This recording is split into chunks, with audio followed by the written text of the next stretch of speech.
Hi, welcome to the YouTube channel of Think Toppers. My name is Shipal. I am your mathematics mentor. आपका दोस्त, आपका बड़ा भाई, आपका सन, आपको जो मन के आप वो बुलाइए। तो हमने अभी क्लास 9 की मैथ्स का फर्स्ट चैप्टर स्टार्ट करा हुआ है, नंबर सिस्टम, एंड उसका ये है सेकंड लेक्चर। आई होप आपने फर्स्ट लेक्चर ध्यान से पढ़ा होगा, समझा होगा। और if you have any doubt in first lecture तो आप मुझसे टेलीग्राम पे आकर डायरेक्टली कांटेक्ट कर सकते हो, अपने डाउट्स पूछ सकते हो। ठीक है, तो बढ़ते हैं लेक्चर नंबर सेकंड की तरफ। लेक्चर में हम पढ़ने वाले हैं terminating decimal and non terminating decimal के बारे में। चलिए स्टार्ट करते हैं। तो अभी तक हमने रैशनल नंबर्स के बारे में पढ़ा, मतलब रैशनल नंबर क्या होती है, पी बाई क्यू के फॉर्म में होते हैं। अब अगर पी बाई क्यू के फॉर्म में है, सपोज दैट कोई रैशनल नंबर है जो पी बाई क्यू के फॉर्म में है ना, पी अपॉन क्यू के फॉर्म में, मतलब डिवाइड फॉर्म है, मतलब हम क्यू को क्या कर सकते हैं, पी के साथ डिवाइड कर सकते हैं। अब जब भी डिवाइड करेंगे तो कुछ ना कुछ नंबर आएगा, कुछ ना कुछ यहाँ पास क्वोशंट आएगा, है ना। तो क्वोशंट के बाद हो सकता है मे बी यहाँ पे कुछ ना कुछ रिमाइंडर आ रहा हो। क्या है, रिमाइंडर आएगा, यहाँ पे क्वोशंट। तो हम कैसे फाइंड आउट करेंगे जो हमारे पास क्वोशंट आ रहा है ना, वो टर्मिनेटिंग डेसिमल के फॉर्म में आ रहा है कि नॉन टर्मिनेटिंग डेसिमल के फॉर्म में आ रहा है। चलिए इसी सब चीजों को जानते हैं कुछ क्वेश्चंस की हेल्प से।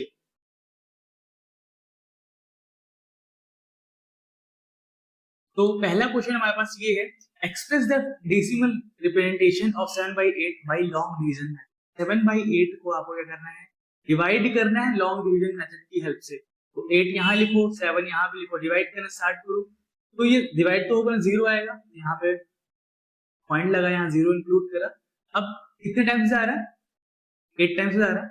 8 8 जा 64, यहाँ क्या बचा हमारे पास, 6 बच रहा है ना। फिर ये जीरो आएगा, फिर क्या आएगा, 8 5 जा 40 होता है, नहीं जा रहा है। 8 7 जा 56, 7 आएगा, है ना। यहाँ पे क्या बचा, 4। अब जीरो यहाँ से और ले लो, 8 5 जा 40, यहाँ पे क्या हो गया 40। यहाँ पे क्या हो गया, रिमाइंडर जीरो, हमारा क्या हो गया, रिमाइंडर क्या हो गया, जीरो हो गया। एंड हमारे पास क्वोशंट जो आया है वो क्या आया है, 0.875। मतलब 7/8 को सॉल्व करने के बाद हमारे पास 0.875 आया। ठीक है, तो हमने अगर इसको लॉन्ग डिवीजन मेथड से 7/8 को डेसिमल में कन्वर्ट कर दिया है, मतलब 7/8 जो हमारा है वो 0.875 के इक्वल है। ठीक है, ये बात समझ में आई। थोड़ा पेशेंस के साथ देखना क्या समझाने की कोशिश कर रहा हूं मैं। ठीक है, बढ़ते हैं आगे। अब अगला क्वेश्चन है, express the decimal representation of 8/3 by long division method. यहाँ पे लिखो सबसे पहले 8/3, है ना। अब इसमें क्या करोगे, 3 से डिवाइड करोगे आप 8 को, तो 3 2 जा 6, है ना। यहाँ क्या बचेगा, 2 बचेगा, पॉइंट लगाओगे, यहाँ पे 0 रखोगे, एंड यहाँ पे 20 हो गया, 3 6 जा 18, यहाँ पे 2 लिखोगे, 0 हो गया, एंड फिर 3 6 जा 18, यहाँ पे लिखोगे, 2 लिखोगे, 0 आएगा, एंड 3 मल्टीप्लिकेशन 6 क्या होगा, फिर से क्या आएगा, 18 आ जाएगा, फिर से 2 आ गया, 0 आ गया, 6 आ गया, फिर 18 आ गया, फिर यहाँ पे 2 आएगा, फिर 6 आएगा, यहाँ पे 18। अब तुम देख रहे हो ना, ये जो 6 है ये क्या होता है, बढ़ता जा रहा है, इसका रिमाइंडर कभी भी 0 नहीं आने वाला। मतलब आप इस तरह से बस चलाते जाओगे 2.66666 इनफाइनाइट टाइम्स तक 6 आते जाएगा, कभी खत्म होने वाला नहीं। तो 8/3 को हम क्या लिख सकते हैं, 8/3 को लिख सकते हैं 2.66666 एंड सो ऑन, इस तरह से लिख सकते हैं ना। अब इसमें थोड़ा सा इंटरेस्टिंग चीज ये है, जो 6 आ रहा है हमारे पास, उसको हम क्या लिख सकते हैं 2.6 बार। जो चीज रिपीट हो रही है हमारे पास, क्या नंबर, डेसिमल के बाद जिस भी नंबर में रिपीटेशन हो रहा है, जो 6 यहाँ पे क्या हो रहा है, बार बार आ रहा है, 6 खत्म कभी नहीं होने वाला। तो वो 6 आ रहा है, उसके ऊपर क्या लगाया, सिंबल लगाया, हमने बार का सिंबल लगाया, मतलब 2.6 बार। हम मतलब 8.3 को क्या लिख सकते हैं, 2.6 बार लिख सकते हैं। बात समझ में आई? तो ध्यान से देखना, हमने क्या करा, हमने 3 को डिवाइड किया 8 से, तो 3 2 6 आ गया, फिर 2 हमारे पास इस टाइम रिमाइंडर बचा, पॉइंट लगाया, 0 लिखा, 3 6 18, 3 6 18, 3 6 18, ऐसे करते करते करते कहां तक आ गए, बढ़ते चले जा रहे हैं हम, लेकिन ये कभी खत्म होने वाला नहीं। तो हम क्या हो गया, 8.3 is equal to 2.6 bar. I hope समझ में आया होगा ये, एंड कॉपी में नोट डाउन करते हुए चलना, अभी समझ में आएगा कि टर्मिनेटिंग डेसिमल क्या है, नॉन टर्मिनेटिंग डेसिमल क्या है। बढ़ते हैं नेक्स्ट क्वेश्चन की तरफ। नेक्स्ट क्वेश्चन है, express the decimal representation of -16/45 by long division method. ठीक है, लॉन्ग डिवीजन मेथड से माइनस का 16/45 को आपको करना है डेसिमल में कन्वर्ट करना है।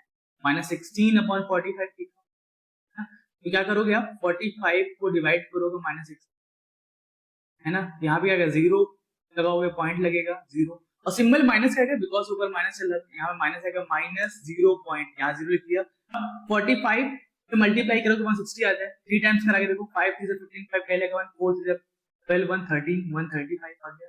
एंड 45 4 जा नहीं जा रहा, 3 बार में जा रहा है, 45 3 जा 135, यहाँ 135 एंड 10 में से 5 सब्ट्रैक्ट करा तो 5 आ गया हमारे पास। यहाँ क्या बचा, 5 बचा, 5 में 2 गया, 5 में 3 गया, 2 बचा, 2 5 बचा, यहाँ पे 0 0 हो, फिर से यहाँ 0 इंक्रीज करोगे आप, 45 5 जा 5 25 कहीं लगा 2, 5 और 21 22 हो जाएगा, तो यहाँ पे क्या देगा 5 आ जाएगा, यहाँ पे आएगा 2 2 5, यहाँ फिर से क्या आ जाएगा हमारे पास, यहाँ पे बचा 4 4 2 गया, 2 आया, 2 5 फिर 0 लगाया हमने, यहाँ पे 5 आ जाएगा, 45 5 जा 2 2 5 एंड सेम वही प्रोसेस यहाँ पे फिर से रिपीट होने लगा, 25 आ गया 0 आ जाएगा, 45 5 जा 2 2 5 सब्ट्रैक्ट करोगे तो यहाँ पे फिर से 25 आ जाएगा, फिर 0 बढ़ाएंगे, 45 5 जा 2 2 5 फिर से लिखेंगे यहीं पे, सब्ट्रैक्ट कराएंगे तो क्या देगा 50 आने वाला है। मतलब ये टर्म्स रिपीट होते जा रहे हैं, 5 5 5 जो होते जा रहा है रिपीट होते जा रहा है। तो हमने यहाँ पे एक चीज नोटिस कर ली, यहाँ पे क्या नोटिस कर लिया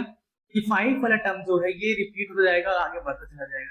16/45 माइनस का क्या आएगा, माइनस का 0.3555 एंड सो ऑन, इस तरह रिपीट हो जाएगा। इसको क्या लिख सकते हैं, इसको माइनस का 0.35 बार क्या लिख सकते हैं, माइनस का 0.35 बार लिख सकते हैं।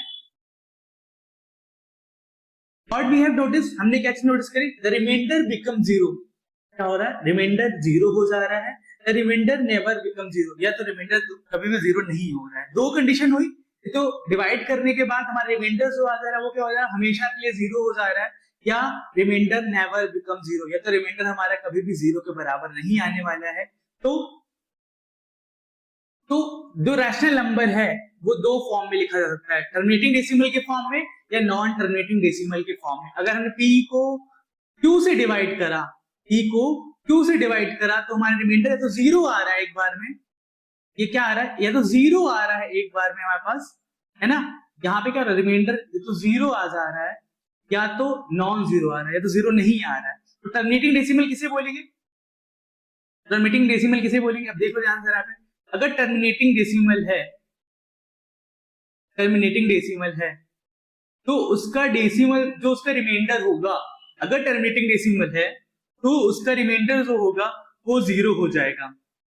मतलब आफ्टर सॉल्विंग दैट अगर रिमाइंडर किसी का 0 हो जा रहा है तो वो टर्मिनेटिंग डेसिमल होगा। ठीक है, हमने क्या चीज नोटिस करी, अगर किसी का रिमाइंडर 0 हो जा रहा है तो वो क्या होगा, टर्मिनेटिंग डेसिमल होगा। क्या होगा, टर्मिनेटिंग डेसिमल होगा। अब सेकंड कंडीशन में वापस ये बोल रहा है द रिमाइंडर नेवर बिकम 0, अगर कोई भी रिमाइंडर हमारा 0 के बराबर नहीं हो रहा है, 0 नहीं हो रहा कभी भी, उसको क्या बोलेंगे, non terminating decimal. Non terminating, समझ में आई बात, टर्मिनेटिंग डेसिमल क्या होता है एंड नॉन टर्मिनेटिंग डेसिमल क्या होता है। टर्मिनेटिंग डेसिमल में आपके पास रिमाइंडर 0 हो जाएगा एंड नॉन टर्मिनेटिंग डेसिमल में आपके पास रिमाइंडर क्या होगा, 0 नहीं होने वाला है। ठीक है, तो ये था कॉन्सेप्ट हमारे पास terminating decimal and non terminating decimal का। अब एक क्वेश्चन और बताओ आप, यू नो दैट 1/7 जो हमारे पास है, 1/7 क्या है, 0.142857 बार, मतलब 1/7 जो हमारे पास है विच इज इक्वल टू 0.142857 बार है। Can you predict what the decimal expansion of 2/7, 3/7, 4/7 and 6/7? क्या आप 2/7, 3/7, 4/7 और 6/7 की वैल्यू बता सकते हो? तो करने के लिए ज्यादा कुछ दिमाग नहीं लगाना है, 1/7 की वैल्यू हमें दी गई है ना, तो 2/7 करने के लिए 2 into 1/7 एंड 1/7 है क्या पास 0.142857 बार। अब ध्यान रखना ये भी, जो चीज हमारे पास है जिसके ऊपर बार लगा हुआ है डेसिमल के बाद या डिजिट के बाद, वो चीज तुम क्या करोगे, बार वहां पे लगा देना। मल्टीप्लाई करो 7 to the 14 के 4 कहीं लगा 1, 5 to the 10 1 11 की 1 कहीं लगा 1 एंड 8 to 16 1 17 की 7 कहीं लगा 1 2 to the 4 1 5 हो जाएगा एंड 4 2 8 होने वाला है यहाँ पे, एंड 2 1 2 एंड 2 का मल्टीपल 0 से कराएंगे 0 हो गया। अब ध्यान हमेशा ये रखना आप कि पॉइंट के बाद जो भी डिजिट आया है उस पे आपको बार लगाना है। अगर आपने बार नहीं लगाया यहाँ पर तो आपका आंसर क्या हो जाएगा, गलत हो जाएगा, आपने जो वैल्यू निकाली है वो रॉन्ग आ जाएगी। आपको हमेशा बार लगाना है। अगर तो डेसिमल के बाद अगर बार लगाए, मल्टीप्लिकेशन के बाद भी आपको क्या होगा, बार लगाना पड़ेगा। अब 3/7 की वैल्यू निकाले, यहाँ पे 3/7 की वैल्यू निकालने के लिए आपको 3 × 1/7 से मल्टीप्लिकेशन। अब 1/7 की वैल्यू है क्या यहाँ पे एग्जैक्टली, 1/7 की जो वैल्यू है 0.142857 बार है ना। तो अब 3 से सिंपली मल्टीप्लिकेशन कराओ, 7 3 21 की 1 कहीं लगा 2, 5 3 15 2 17 की 7 कहीं लगा 1, 8 3 24 21 24 और 1 25 की 5 कहीं लगा 2, एंड 3 2 6 और 2 8, एंड 4 0 12 की 2 कहीं लगा 1, 3 1 3 1 4 हो जाएगा, एंड 0 यहाँ पे आ जाएगा। अब यहाँ पे फिर से बार लग जाएगा, बिकॉज जो डेसिमल के बाद वाली वैल्यू से स्कोर बार लगा हुआ था, यहाँ पर भी बार हो जाएगा। इस तरीके से आप 4/7 की वैल्यू निकाल लेना एंड 6/7 की वैल्यू निकाल लेना, ठीक है। एंड इस लेक्चर के लिए बस इतना ही, मिलते हैं नेक्स्ट लेक्चर, तब तक के लिए okay bye. And I hope आपको terminating decimal and non terminating decimal का कॉन्सेप्ट समझ में आ गया होगा, ठीक है।